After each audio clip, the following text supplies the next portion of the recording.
இந்த மரத்தை பார்த்துட்டு அப்படின்னு சொல்றோம், நல்லா காய்ச்சல்னு சொன்னா இது எதை பிரதிபலிக்குது? அது நல்ல காய்ப்புத்தன்மை எதை பிரதிபலிக்குது? எதை வெளிப்படுத்துது? அதை வெளிப்படுது, நல்ல காய்ப்புத்தன்மையை வெளிப்படுத்தி கொண்டு இருக்குது சொன்னா அது எதனுடைய ஒரு வெளிப்பாடாக இருக்குது? அந்தரங்கத்தினுடைய வளத்தை, நீர் வளம், மண் வளம், அதுக்கு வேண்டிய உணவுகள், இது எல்லாம் ஒன்றுபடுத்தி அதை என்ன செய்ய அவயமாக பிரதிபலிக்கிறார். இது நியதி. ஆனா நம்ம இஸ்லாத்துல நேர் முரண்பாடு. இப்ப நீங்க நல்ல தாடியை துப்பி சிப்பா அதனால செய்றீங்கன்னு சொன்னா அந்தரங்க வெளிப்பாடு இப்படி இருக்குன்னு, உங்களுடைய வெளிப்பாடு இருக்குன்னு சொன்னா உள்நிலை எப்படி இருக்கு? ரொம்ப அல்லோல் பட்டு கிடக்கு. எப்படி அதை பிரதிபலிக்கக்கூடியதா இருக்கின்றதோ, இது உலகத்துமே விதமாக பிரதிபலித்து கொடுத்தா ரெண்டும் உலகத்துமே தான் விதமாக பிரதிபலிச்சுக்கணும். அதான் ஷரியத்துங்கிறது. இதுதான் முஸ்லிம்களோட உண்மை யதார்த்த நிலை. இதுதான். ஆனா அந்த முஸ்லீம் ஆகலாமே சொன்னா அந்த கலிமாவுடைய பொருளை நிறைவேற்றியவனாக இருக்கணும். கலிமாவுடைய பொருள் நிறைவேற்றியவன் என்றால் அந்த உள்ளம் என்ன செய்யணும்? அவ்வளவு ஈமான் நூறு பிரகாசம் உடையதாக இருக்கணும்.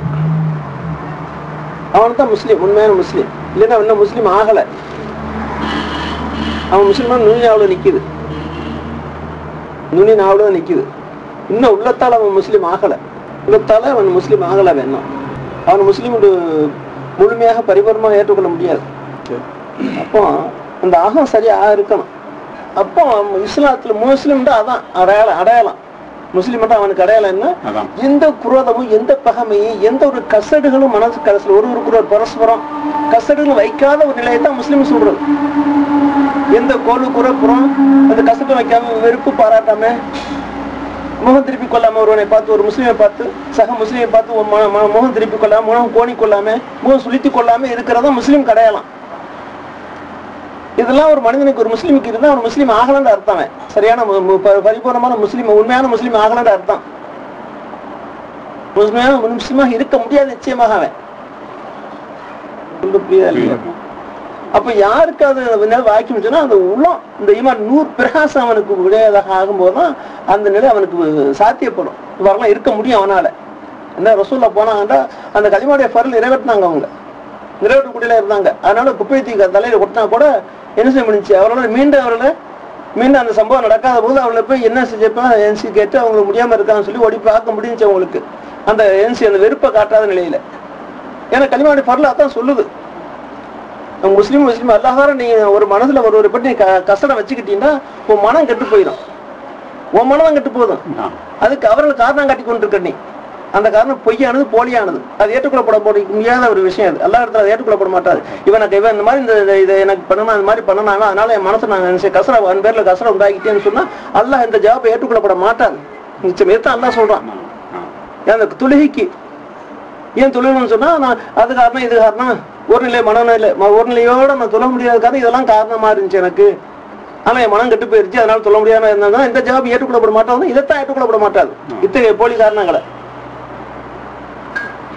இல்ல, அவன் காரணம் இல்ல, நீ ஈமான்தாரியாக இல்ல. அதனால நீ அவனை காரணமாக்கி உன் மனதை என்ன செய்ய கெடுத்துக்கிட்டு இருக்க நீ. அதனால ஜவாப் ஏற்றுக்கொள்ளப்பட மாட்டாது. உன்னுடைய அறியாம அது. அப்ப நீ முஸ்லீம் ஆகல, உண்மையான முஸ்லீம் ஆகல. நடைமுறை விஷயத்த சொன்னோம். இது எவ்வளவோ விஷயங்கள் இருக்குது. ஊத்து கூட முகத்துல இல்லையான்னு சொல்லிக்கிட்டு தான் இருக்கிறாங்க, பாவம் பாராட்டிட்டு இருக்காங்க. ஒரே குடும்பத்துல உள்ளவங்க ஒரே தாயப்ப மக்கள் எல்லாம் பண்ணிட்டு இருக்கிறாங்க, போறாங்க புறாவம் பாராட்டிட்டு. அல்ல மனசுல வச்சுக்கிட்டு கூட என்ன செய்றாங்க, நாவித்தனமா உரையாடிக்கிட்டு இருக்கிறவங்க இருக்கிறாங்க. இது விடாம தற்காத்துக் கொள்வதுதான் இதுக்குத்தான். அப்படி வந்து விடாமல் இருப்பதான் தக்குவா. அது எதுவும் அப்படி எந்த விதமான உள்ளத்தை கெடுக்கின்ற, தன்னுடைய உள்ளத்தை கெடுக்கின்ற அந்த விஷயங்கள், வியாகுலங்கள், ஒருவரை பற்றியோ அல்லது ஒன்றை பற்றியோ வஸ்துக்களை பற்றியோ எதை பற்றியாவது அங்க உள்ளத்துல ஓடி விடக்கூடாது என்பதுதான் காத்துக் கொள்வதும் தக்குவாங்கிறது. சர்வசாதாரணமா வந்து போகுதுன்னா அது தக்குவாம் இல்லை, அது உண்மையான முஸ்லீம் அல்ல. கர்பாலிய பொருள் அவனால் நிறைவேற்றப்படுது இல்லை. அப்போ முஸ்லீம் ஆண்டி மரணிக்க வேண்டாம்னு சொன்னா அப்போ எல்லாம் சொன்ன தொழுகை இல்லை, வணக்கம் இல்லை, எல்லாம் சரி சரி சரி சரி போயிட்டு நடந்துகிட்டு இருக்கிறாங்க. சர்வசாதாரணமா எல்லாம் நடந்துகிட்டு போயிட்டு இருக்கிறாங்க. ஒரு ஒன்றுத்துக்கு நான் உங்களுக்கு முழுங்குறேன், என்னத்துக்கு நீங்க முழுங்குற மாதிரி எல்லாம் நடந்துகிட்டு இருக்காங்க. கீரிக்கிட்டு உள்ளவங்களுடைய மனவிலங்குடைய குணாதிசயங்கள்லாம் உங்களுக்கு படைச்சிருக்குன்னு சொன்னா அடிச்சு அடுத்து கெடுக்கிறது. ஒரு சிங்கம் என்ன செய்யுது, ஒரு உயிரை அடித்துன்னு அது வாழுது, அது மாதிரி அவனுக்கு எடுத்து நான் வாழ்றேன்னு நினைக்கிறது. சர்வசாரம் அதெல்லாம் நடந்துகிட்டு இருக்கு இன்னைக்கு. அப்ப அதெல்லாம் மிருக குணம். அது அந்த குணம்லாம் படைச்சுக்கிட்டு நாங்களும் முஸ்லீம் சொல்லிக்கிட்டு அவன் முஸ்லீம் அல்லாஹ் சொன்ன முஸ்லீம் ஆயிடுவானாவே, அதான் அந்த சுறான்னு சொல்லியிருக்கானே, அந்த அத்தகைய ஒரு முஸ்லீம் ஆயிடுவானாவே, ஆக முடியுமாவே? அதான் எடுத்துக்கிறேங்க. இப்ப 2 அமைப்பு இருக்குது, ஜெயலலிதா அமைப்புன்னு ஒண்ணு இருக்குது, இன்னொரு அமைப்புன்னு இருக்குது.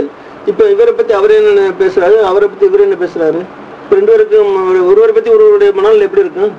ஒரு முஸ்லீமா இவரு கடமை நிறைவேற்றல, இவரு களிமாவுடைய வரல நிறைவேற்ற தவிட்டாங்க. ஒருவருக்கொருவர் ஒருத்திக்கு ஒரு முழுங்குன்னு நினைக்கிறார், அவரத்துக்கு நீங்க முழுங்குன்னு நினைக்கிறீங்க. இதுக்கு மார்க்கம் இப்ப 2 பேரும் கையில எடுத்துக்கிட்டு மார்க்கம் மனம் எந்த அளவுக்கு கெட்டு போயிருக்குது, ஒருவரை பத்தி ஒருவருக்கு எந்த அளவுக்கு கெட்டு போயிருக்கு மனம். இப்போ என்ன போல உங்கள இடத்துல அவரை பத்தி நான் உங்கள்ட்ட பேசும்போது எப்படி பேசுறாங்க.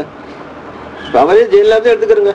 இப்ப அவருக்கு ஆப்போசிட்டான ஒரு அமைப்பை வச்சு பேசும்போது அந்த மற்ற மக்கள்கிட்ட பேசும்போது எப்படி பேசுறாங்க, அவளை பத்தி நல்ல அபிப்பிராயத்தோட பேசுறாங்க, அல்லது அனுதாபத்தோட ரசூலுல்லாஹி கரீம் ஸல்லல்லாஹு அலைஹி வஸல்லம் அனுதாபத்தோட பேசுறாங்களே, அப்படி பேசுறாங்களா?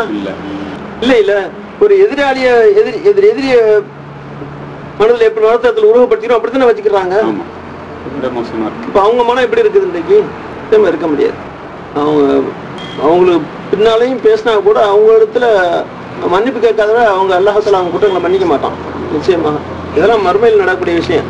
உங்களுடைய மௌத்துக்கு முன்னராக அவங்கள்ட்ட பகிரங்கமா மன்னிப்பு கேட்ட ஆகணும். அவங்க பராசத்துல இல்லைன்னு அல்லாஹ் அவங்களை மன்னிக்க மாட்டான். அல்லாஹ் அந்த மறுமையில நினைச்சுனா அந்த நிகழ்வை நடத்துவான், நீ மன்னிப்பு கேளு அப்படின்ட்டு. இங்க நான் மன்னிப்பு பெற்றுக்கொள்ளாத வர இப்போ ரசூலோட ஹதீஸ்ல வருதுன்னு சொன்னா, அப்போ ரசூலுடைய சொல்லுக்கு எந்த அளவுக்கு நம்ம உயர்வு அளிக்கிறோம், உண்மை கொள்றோம். அதை மனத்தெளிவுதான் முக்கியம்.